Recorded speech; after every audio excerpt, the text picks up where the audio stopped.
여러분들에게 지난 주일에 말씀드리기를 이 회당장의 이 야이로의 사회적 신분은 비교적 높다 그랬습니다. 근데 이 사람에게도 어려움이 찾아왔죠. 자신의 딸이 죽을 병이 걸린 겁니다. 그때에 이 사람이 취한 행동은 뭡니까? 22절에 보니까 회당장 중에 하나인 야이로라 하는 이가 와서 예수를 보고 발 아래 엎드려, 그래서 발 아래 엎드려 있죠. 예수님께 대한 간절함과 겸손함과 믿음이 함께 수반된 행동이에요. 그 다음에 보인 행동은 뭘까요? 23절 간곡히 구하였다라고 되어 있습니다. 쉽게 말하면 예수님께 기도했다는 얘기죠. 저는 여러분들이 힘든 일이 있으면 예수님께 가지고 와서 기도하는 기도의 사람 되기를 바랍니다. 이제 이 회당장 야이로가 자신의 딸이 죽을 병이 걸렸으니까 이제 자신의 집으로 모셔가지고 신방을 좀 받기를 원하는 거예요. 그런데 야이로의 입장에서 봤을 때는 적어도 두 가지의 장애물이 있었습니다. 첫 번째 장애물은 뭐냐면 지체되는 겁니다. 시간의 지체됨. 예수님이 야이로의 집까지 이렇게 가시는데 사람들을 중간에 자꾸 만나세요. 그리고 대화하고, 그리고 누가 아프다 그러니까 또 고쳐주시고, 또 말을 하고, 그러는 과정 가운데에 야이로의 딸이 어떻게 됐습니까? 지체되는 가운데 죽은 거예요. 그 죽음의 소식이 알려지게 되었죠. 근데 예수님께서 이렇게 지체하는 이유는 두 가지라 그렇게 말씀드렸죠. 첫 번째는 하나님의 영광을 더 크게 드러내는 장치입니다. 그리고 또 하나는 믿음을 강화시키기 위한 것이죠. 그래서 36절에도 뭐라고 말씀하세요? 두려워하지 말고 믿기만 하라 그랬잖아요. 믿음을 강화시키고 있는 것이죠. 사랑하는 성도 여러분, 우리도 신앙생활을 하다 보면 급하고 어려운 일을 만날 수 있잖아요. 그러면 우리가 하나님 앞에서 이게 해결이 안 된다고, 빨리 해결이 안 된다고 막 화를 내기도 하고, 야, 이건 믿음 생활 해봐야 소용없구나, 그렇게 하고 하나님을 떠나기도 하고 막 그러는 순간도 있단 말이에요. 그러나 사실은 그때가 가장 우리의 믿음을 보일 때예요. 하나님께 대한 신뢰를 보일 때가 바로 그때입니다. 그 믿음을 통해서 하나님이 또 영광을 받으시거든요. 하나님의 때에 하나님께서 해결해 가시는 겁니다. 자, 그리고 두 번째 장애물이 있었는데 그것은 비웃음입니다. 자, 예수님께서 야이로의 집에 도착했을 때 딸은 이미 죽어 있었죠. 그래서 예수님이 그에게 뭐라고 말씀하냐면, 야, 죽은 게 아니라 잔다, 그렇게 말하니까 옆에 있는 사람들이 뭐라 그래요? 어떻게 반응합니까? 40절에 보니까 그들이 비웃더라 그랬죠. 야이로의 입장에서 봤을 땐 예수님을 비웃으니까, 야, 이거 예수님이 비위가 상해가지고 안 고쳐주시면 어떡하나, 일 안 하시면 어떡하나, 그런 걱정이 있을 수 있겠죠. 그러나 예수님은 다 일하셔서 그를 일으켜 세우시는, 기적을 일으키는 그런 장면을 볼 수가 있죠. 사랑하는 성도 여러분, 신앙생활, 믿음생활 할 때 세상의 사람들이 우리를 비웃을 수 있어요. 조롱할 수 있습니다. 너희들의 믿음 그거 아무것도 아니다 라고 말할 수 있습니다. 그러나 우리의 믿음은 조롱의 대상이 아니에요. 그거 좀 이렇게 개의치 마세요. 세상 사람들이 우리 예수 믿는 거 가지고 막 조롱하고 비웃고 그래도 그거 그렇게 신경 쓰지 마십시오. 우리의 믿음은 조롱의 대상도 아니고, 그리고 우리가 믿는 예수님 역시 조롱의 대상이 아니에요. 그들이 몰라서 그런 것이죠. 사랑하는 여러분, 저는 끝까지 여러분들이 믿음 지키며 이 길 걸어갈 수 있기를 축원합니다. 이제 오늘 말씀 제목이 뭡니까? 야이로 딸의 기적과 하나님 나라와의 관계이죠. 이 말씀을 보기 전에 우리는 필시 죄의 심각성을 먼저 생각해 보아야 합니다. 죄가 어느 정도로 심각한 것이냐, 그걸 4개로 여러분들과 함께 볼 거예요. 먼저, 자, 첫 번째 죄의 심각성은 우리에게 죽음을 가져다 준다라는 것입니다. 우리에게 육체의 죽음을 가져다 준 거예요. 오늘 이 회당장 야이로의 딸이 죽었죠. 그 육체의 죽음을 가져다 준다라는 점입니다. 예수님께서 아담과 하와를 창조하신 이후에 아담과 하와와 약속을 하셨어요. 어떤 언약을 했냐면 창세기 2장 17절에 나오는데 선과 악을 알게 하는 나무의 열매는 먹지 말아라. 네가 먹는 날에는 어떻게 됩니까? 반드시 죽죠. 그냥 죽는 정도가 아니죠. 어떻게 죽어요? 반드시 죽죠. 예. 그런데 만약에 선악과를 안 먹으면 어떻게 될까요? 반대로 안 먹으면 계속 사는 거예요, 그냥. 그러니까 하나님께서 우리를 지었을 때는 계속 살 수 있는 존재로, 죽음을 보지 않는 존재로 그렇게 만드신 것으로 생각해 볼 수 있습니다. 그렇게 에덴 동산에서 지내게 하시다가 하나님께서는 산채로 그들을 천국으로 들이실 그런 생각을 했던 것이죠. 계획을 하신 겁니다. 자, 그런 것의 모형이 누구냐면 엘리야와 에녹이에요. 구약 성경에 보면 에녹과 엘리야는 죽음을 보지 않고 올려진 사람이잖아요. 그 모형을 통해서 우리가 알 수 있는 것이죠. 바로 천국으로 올라갈 계획을 세웠었다라는 것입니다. 자, 그런데 우리가 보편적인 인류는 모든 사람들이 다 죽음을 맞이할 수밖에 없는 입장이에요. 그 이유가 뭡니까? 죄로 인한 것이죠. 하나님의 명령과 말씀을 어겨서 선악과를 먹었으니 그게 바로 죄입니다. 그러니까 하나님의 말씀을 어기는 것이 죄인 거예요. 그 죄를 어겨서 우리가 육체적인 죽음을 당하게 된 것이죠. 자, 그리고 두 번째, 죄의 심각성은 하나님과의 관계가 파괴된 것입니다. 하나님과 나 사이에 관계가 단절된 것입니다. 이것은 우리가 영적인 죽음이라고 말하는 거예요. 육체적인 죽음만 있는 게 아니고 영적인 죽음도 있다라는 사실이에요. 하나님과의 관계가 단절되면 우리는 그것을 영적인 죽음이라고 하는 거죠. 이거는 굉장히 심각한 것입니다. 영적인 죽음이 있기 전에 선과 악을 알게 하는 나무 열매를 먹기 전에는 우리는 하나님과 완전한 교제를 하고 있었어요. 그래서 하나님과 대화를 할 수 있었고 하나님께서 우리에게 말씀하시는 것도 우리는 다 들을 수 있었고 그리고 아담과 하와는 하나님의 계획이 뭔지 하나님의 뜻이 무엇인지를 거의 대부분 다 알고 있었습니다. 이 특별하게 사람만 이런 존재로 이 지구상에 만들어 놓으신 것이죠. 그런데 사단이 와서 하나님과 우리의 사이를 관계를 단절시키는 그런 거짓말을 두 개를 합니다. 어떤 거짓말을 하냐? 첫 번째, 너는 선과 악을 알게 하는 나무 열매를 먹어도 죽지 않는다. 그렇게 거짓말을 했어요. 근데 창세기 2장 17절에 보면 어떻게 되어 있나요? 반드시 죽는다고 얘기를 했잖아요, 하나님이. 그런데 거짓말을 한 것이죠. 두 번째 거짓말은 뭐냐면 선악과를 먹으면 너는 하나님처럼 된다라는 거짓말이에요. 여러분, 사람이 하나님처럼 된다라는 것이 어떤 의미일까요?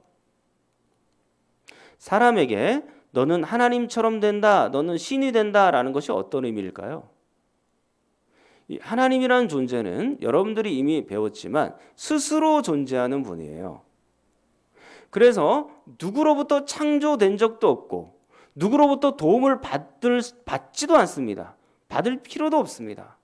영원전부터 처음부터 계셨던 분이고 영원토록 계시는 분이세요.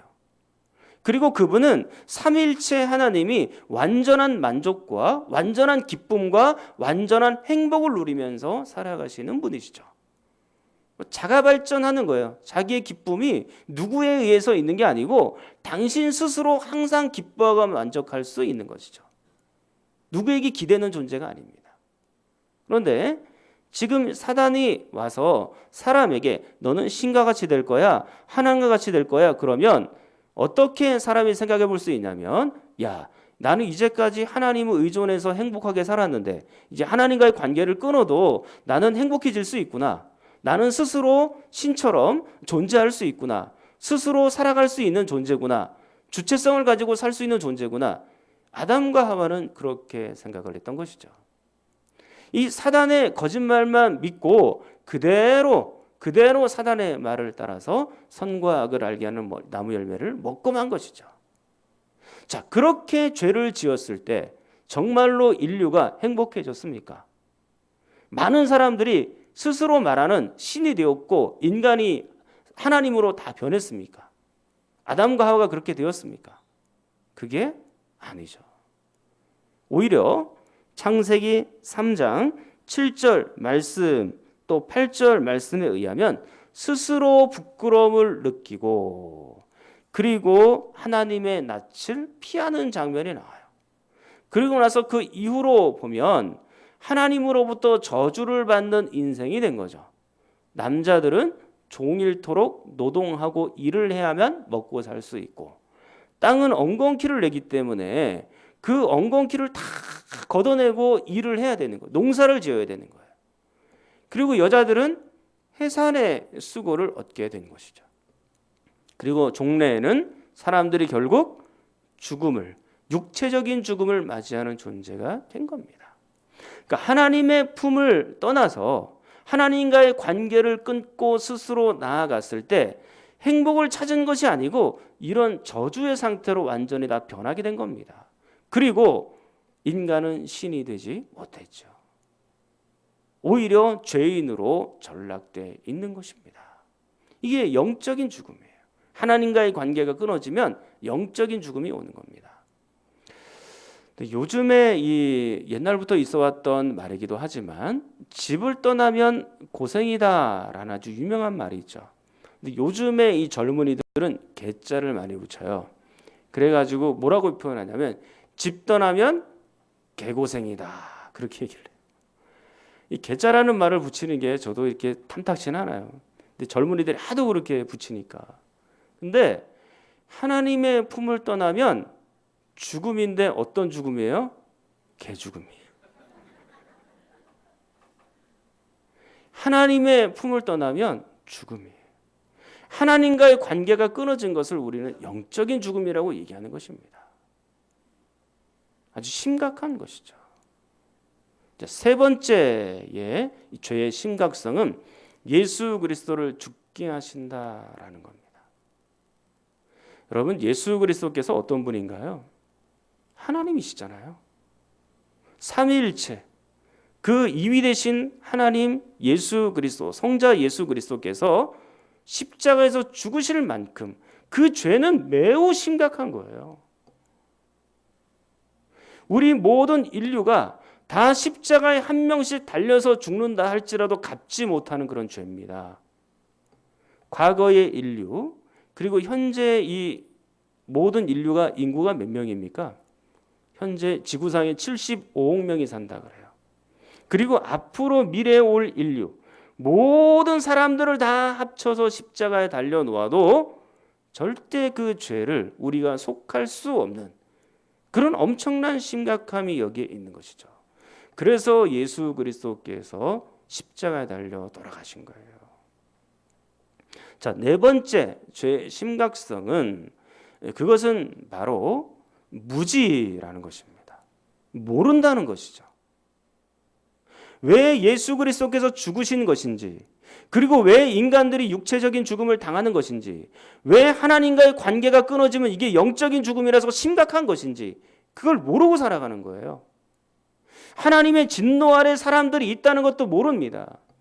에베소서 2장 1절 말씀에 의하면 허물과 죄로 죽었던 너희라고 표현해. 죽은 우리예요.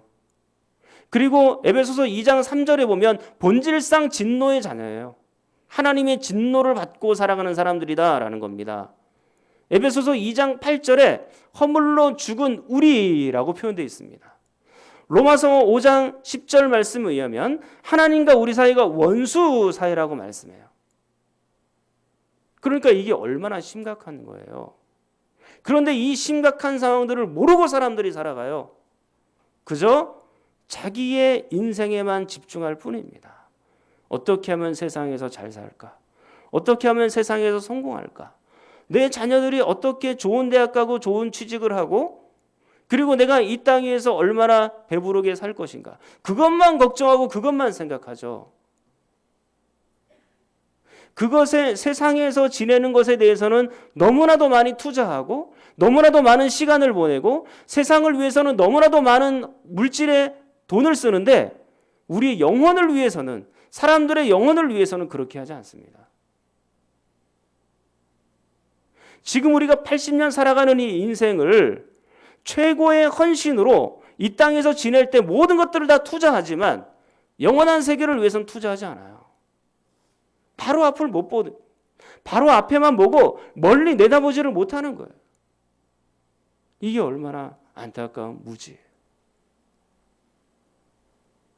이게 사단이 지금도 여전히 우리의 영혼을 가려놓고 이 죄가 얼마나 심각한지를 사람들에게 못 보게 하는 거예요. 이게 얼마나 큰 것입니까? 오늘 이 회당장 야이로 딸의 죽음은 단순한 죽음이 아니에요. 이 죽음은 바로 이 죄의 심각성 네 가지가 다 포함되어 있는 그런 죽음이에요. 그리고 회당장 야이로의 딸 죽음뿐만 아니라 인류 모든 죽음 역시 여기에 죄의 심각성에 다 해당이 됩니다. 그러면 우리가 이렇게 질문해 볼 수 있습니다. 오늘 주보의 제목처럼 회당장 야이로 딸의 기적과 하나님 나라는 도대체 어떠한 관계가 있는 것입니까? 그거죠. 우리가 지금까지 하나님 나라와 그리고 또 기적에 대해서 지금 계속해서 살펴보고 있잖아요. 이 세 번째, 회당장 야이로의 딸이 죽었다가 살아난 사건, 이것이 어떤 것을 의미하는 것인가?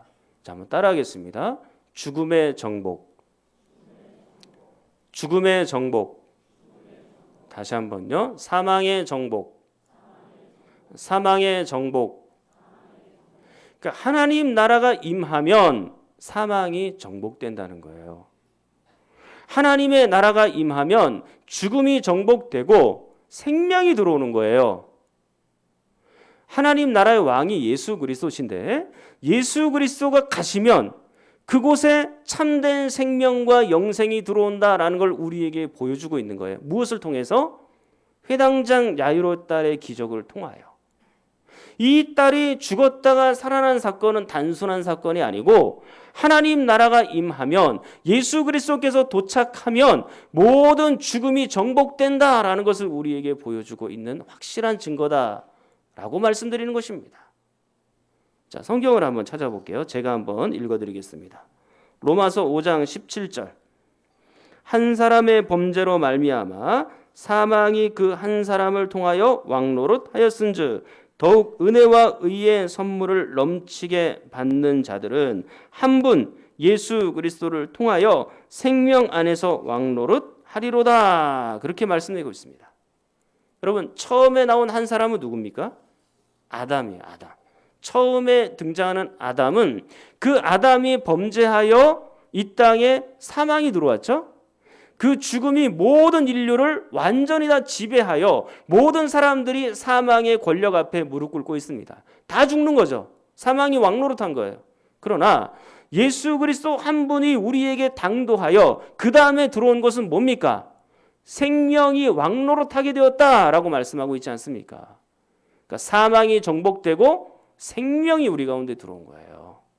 자, 계속해서 로마서 8장 2절. 이는 그리스도 예수 안에 있는 생명의 성령의 법이 죄와 사망의 법에서 너를 해방하였음이라 그랬습니다. 사망이 정복되었죠. 사망에서 노임받고 어떻게 됐습니까? 해방이 되었다라고 말합니다. 누구를 통해서요? 예수 그리스도 안에서. 예수 그리스도 안에서. 그러니까 예수 그리스도께서 사망을 정복하신 분으로 나타나죠. 또 고린도전서 15장 54절 보시면 중간에 이렇게 되어 있습니다. 사망을 삼키고 이기리라 그렇게 되어 있죠. 이 말씀은 물론 고린도전서는 사도 바울이 1차적으로 쓴 거예요. 그런데 이 말씀은 어디에 기록이 되어 있는 말씀이냐면 이사야서 25장 8절에 이미 기록이 되어 있는 말씀이에요. 그거를 사도 바울이 인용을 한 겁니다. 이사야 25장 8절에 보니까 이렇게 되어 있죠. 사망을 영원히 멸하실 것이라 그랬습니다. 그러니까 이것을 인용하여 고린도전서 15장으로 가지고 들어온 겁니다. 그러면 사망을 영원히 멸하게 되는 거. 지금 이사야는 예수님보다 700년 전의 사람이에요. 그럼 700년 전의 사람인데 이미 사망이 정복될 것을 알고 있었죠. 누구를 통해서요? 물론 1차적으로는 하나님입니다. 그런데 고린도전서 15장에 사도 바울이 이것을 써서 가지고 올 때는 고린도전서 15장은 부활장이라는 별명이 있어요. 그러므로 예수 그리스도의 부활을 통하여 그 모든 죽음이 정복됩니다 라고 구약 이사야 25장의 말씀을 재해석해 놓은 것이죠. 그러므로 하나님과 예수 그리스도의 부활을 통하여 이 모든 사망이 정복됩니다라는 것을 우리에게 보여주고 있는 것입니다.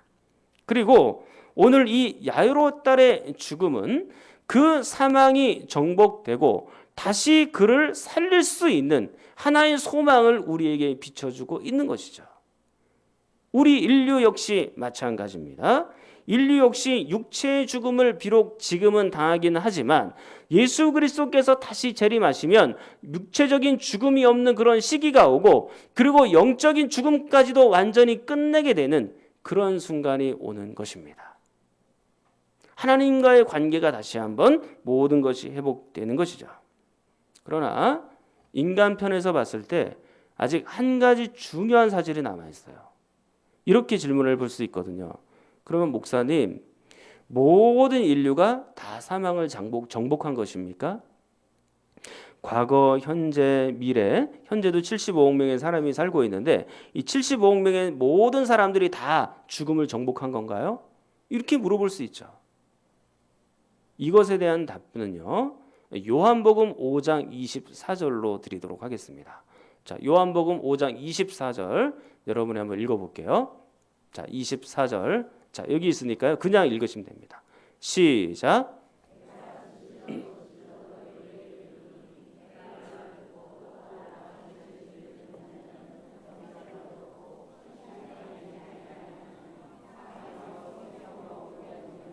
아멘. 자, 누가 영생을 얻었습니까? 그리고 어떤 사람들이 사망에서 생명으로 옮긴 사람들입니까? 누가요? 또 나 보내신 이를 믿는 자. 누구죠? 믿는 자예요. 믿는 자. 믿는 자. 자, 그리고 계속해서 요한복음 11장 25절 26절. 자, 또 한번 읽어볼게요. 자, 시작.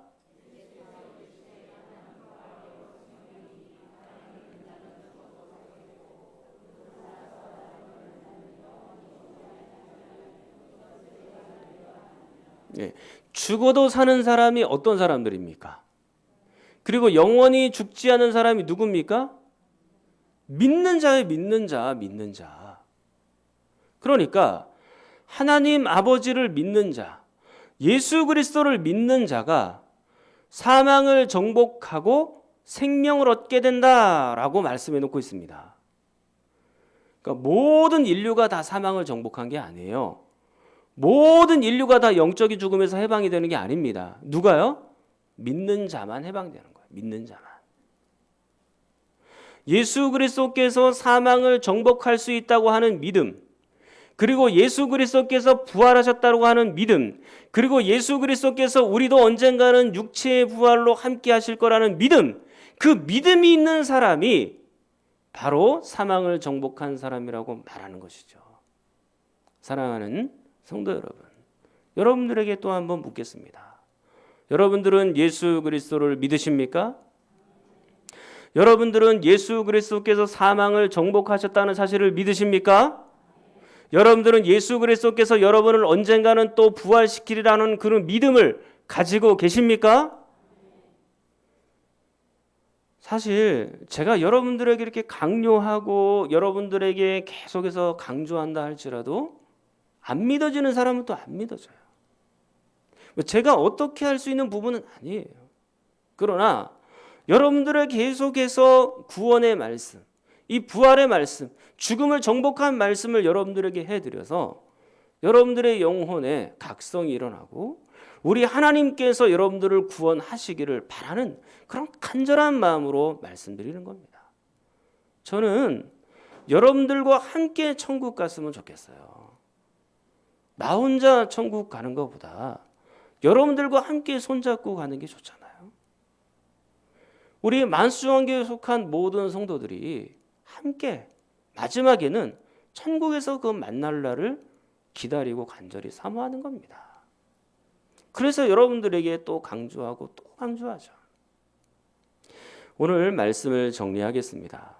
죄의 심각성을 4개로 정리를 했습니다. 첫 번째는 육체의 죽음이죠. 두 번째로는 영적인 죽음입니다. 세 번째로는 예수 그리스도의 죽음이죠. 네 번째로는 사람들의 무지입니다.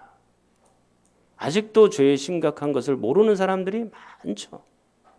오늘 이 회당장 야이로 딸의 이 죽음은 이 4개가 한꺼번에 다 버무려져 있는, 숨겨져 있는 그런 안타까운 죽음이었다라는 점입니다.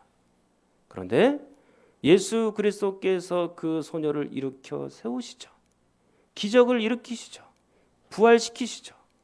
그렇다면 이 야이로 딸의 기적과 그리고 하나님 나라와의 관계는 바로 예수 그리스도께서 사망을 정복하셨다라는 점입니다. 저는 여러분들이 예수 그리스도께서 사망을 정복하고 죽음을 정복한 사실을 가슴에 깊이 새기면서 마침내 예수 그리스도와 함께 이 신앙의 길을 걷기를 원하고 함께 천국 가게 되는 놀라운 백성들이 되기를 간절히 축원합니다. 우리 한번 통성으로 기도하겠습니다. 하나님 아버지, 이 무서운 죄에서 우리를 건져주셔서 감사합니다. 우리의 파괴된 육체와 영혼을 구해주셔서 감사합니다. 이제 우리는 다시 이 죄의 종노릇하지 않게 하시고 죄를 이긴 자답게 영생을 얻은 자답게 살게 하여 주시옵소서. 우리 성경 잔원인과 몸이 아픈 분들을 위해서도 또 장례를 당한 그 가족들을 위해서도 함께 기도합니다.